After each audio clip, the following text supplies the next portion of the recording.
Welcome to Screw the Commute, the entrepreneurial podcast dedicated to getting you out of the car and into the money. With your host, lifelong entrepreneur and multimillionaire, Tom Antion. Hey everybody, it's Tom here with episode 879 of Screw the Commute podcast. Today I'm going to help you sound better than you've ever sounded before. How about that? We're going to talk about do-it-yourself sound booths. And this is, I've talked about, speaking into your microphone into a closet and putting a box on your desk and everything. But this time I'm going to talk about my big sound booth I built and what you got to do it. And so this is episode 879. Hope you didn't miss episode 878. That was on live streaming tips. Live streaming can really make a great connection with your audience and get engagement, and you can still repurpose and play the videos, the records forever. So that was episode 878. Anytime you want to get to a back episode, you go to screwthecommute.com/the episode number. That was 878 for live streaming tips. And let's see, make sure you pick up a copy of our automation ebook at screwthecommute.com/automate free. All right, let's talk about a do-it-yourself sound booth. This is what I'm talking about. And I don't want you to get the clap over this. All right. but I'm going to tell you about the clap test. And if you were in my living room right now, this podcast sounds pretty good. It's got a good microphone. I clean up the noise reduction and all that stuff. But right next to me, when I'm doing an audio book or have to do something really high quality, if you were in my living room and you clapped your hands like this, and then you went inside my little portable sound booth and you did it, you would be like, oh my God, what a difference just in the clapping. See, so it really deadens the sound in there. So I'm going to tell you how to build one of those, give you tips on it. And of course, there's lots of videos, like if you put do-it-yourself sound booth into YouTube, they'll show you more of the details and options that you can put in a sound booth. But I'm going to give you from my perspective and let you get started with this.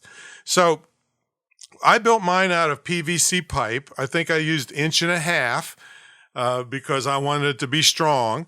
And I remember, I think it was like Christmas Eve or New Year's Eve or something. I was doing it in my front foyer and I was building this thing and I was trying to glue it together like you glue PVC.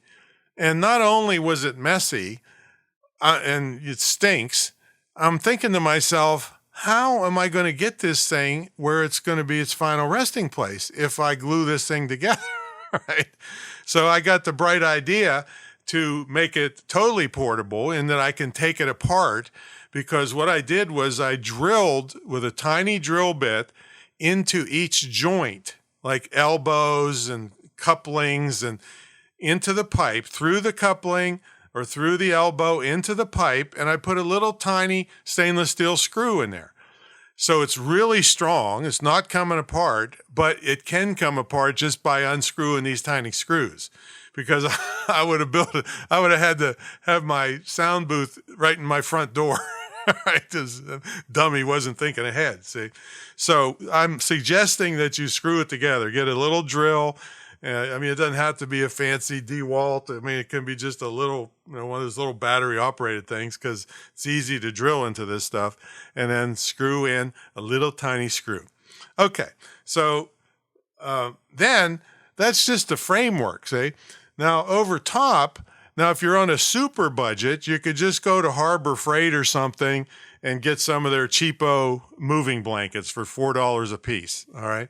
However, if you got a decent budget, you can Google sound blankets.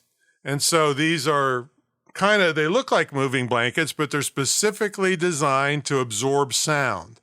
And you drape them over your booth. Now, however big you make it, you figure out how many you need, and you also put one on the top. You don't have to put one on the bottom.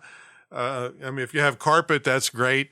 If you don't have carpet, you could put some throw rugs down in there. Anything to keep the sound from bouncing around. So you want a dead sound is what they call it. Inside, now I suggest that you put this booth, if you can, over an air conditioning or heating duct if you have them in the floor, because that way, I mean, it can get hot in there in the summer and cold in the winter, but you don't want the noise of the air blowing through the duct. So you could, in the summer, turn the air conditioning on, get it nice and cool in there, and then turn the air conditioning off so that sound of the air blowing through the duct doesn't get on your good quality recording. And of course, you want a good quality microphone, a mic stand. And then what I do is I put a music stand in there to hold my script. I don't want to touch the script if possible, because then you'll hear the papers flopping around. Now, some people use an iPad or a computer monitor for the script. But if you use a computer monitor that's not touchscreen, then you have to have a mouse and you got to jump through a whole bunch of more hoops. So an iPad is great, something like that, or at least something with a touch screen. You want your computer, if you're going to use a computer, out of the booth, because it's got fans in it and noises that you don't want on. I mean, you're defeating the purpose, in other words. Now, my music stand happens to be metal, so I drape a bath towel over it. Anything to not have hard surfaces there is what you do. And then I have cables that reach out into the where my computer is, but I also have a digital recorder in there. So if I don't want to use the computer at all or even have it on, I can do everything into a high quality digital recorder that's just sitting right there on the music stand next to the iPad. Okay, let's see what else we need here. I suggest that you stand up in these things, make it big enough for you to stand up. I mean, you actually need to make it a little bigger if you're going to sit down, because you're going to be wider with a chair in there. And if you have a chair in there, make sure the chair does not squeak. A lot of people use a bar stool, but whatever you use, make sure it doesn't make any noise. I mean, there's chairs that if you sit on them, the air comes out of the cushion and it makes noise, all right? Now, you could sit there and wait till the air went out before you started talking, but you have to pay attention to all of these things, because they're going to get on the recording, and some of them are fixable and some of them aren't. But the thing is the less fixing you have to do, the faster this is going to go. And I also, this isn't on how to speak and how to do stuff, but you should plan on doing several sessions to make sure your energy is up, and be careful what you eat before you get in there and all that stuff. So I want to make sure I gave you all the stuff I planned on for this. And you could have a power strip handle handy in case you need to power your digital recorder. If you don't want to run on batteries the whole time, have a power strip that's run to the wall somewhere and accessible to you. None of that's going to make any noise, but I got to tell you, you will sound better than you ever dreamed. Now, when you go listen to it, you're going to hear things that maybe you're not happy with, all right, that you didn't hear on your normal recordings, because of how quiet it is in there.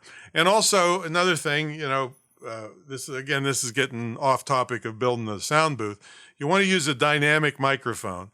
Now, if you're in a totally sound booth controlled, thing in a studio, well, they might use a condenser microphone because it's more sensitive. But you want to do whatever you can to not have extraneous noises get on this. And this thing that I'm talking about is not soundproof. So if somebody's outside your window with a lawnmower, it's still going to get in there. You have to still pick and choose when you're going to record. But when you got quiet in the outside environment and you record in that booth, it's going to make you sound better than you ever did. And you can still learn how to do edit and noise reduction and reverb and, all the kinds of things that we do to doctor stuff up. But the sound booth will really make it. And it's not going to cost a lot of money. If you're on a budget, those things over at Harbor Freight are only $4 or $5 for the blankets. I think I paid $70 or $80 for these super duper ones. And the PVC pipe, a lot of times you can find it, used pipe on Facebook Marketplace or Craigslist or something, and people were just left over from jobs. So you can do this on a really cheap budget, but don't glue it. I'm telling you. All right, that's my story. I'm sticking to it. If you'd like training like this, on the million things you need to know to be successful online, check out my mentor program, greatinternetmarketingtraining.com, the longest running, most successful, most unique ever in the field of internet and digital marketing. And I usually triple dog dare anybody to put their program up against mine, and they won't do it because they would be embarrassed. You get super, super high level attention in my program. All right, that's my story, and I'm sticking to it. We'll catch you on the next episode. See you later.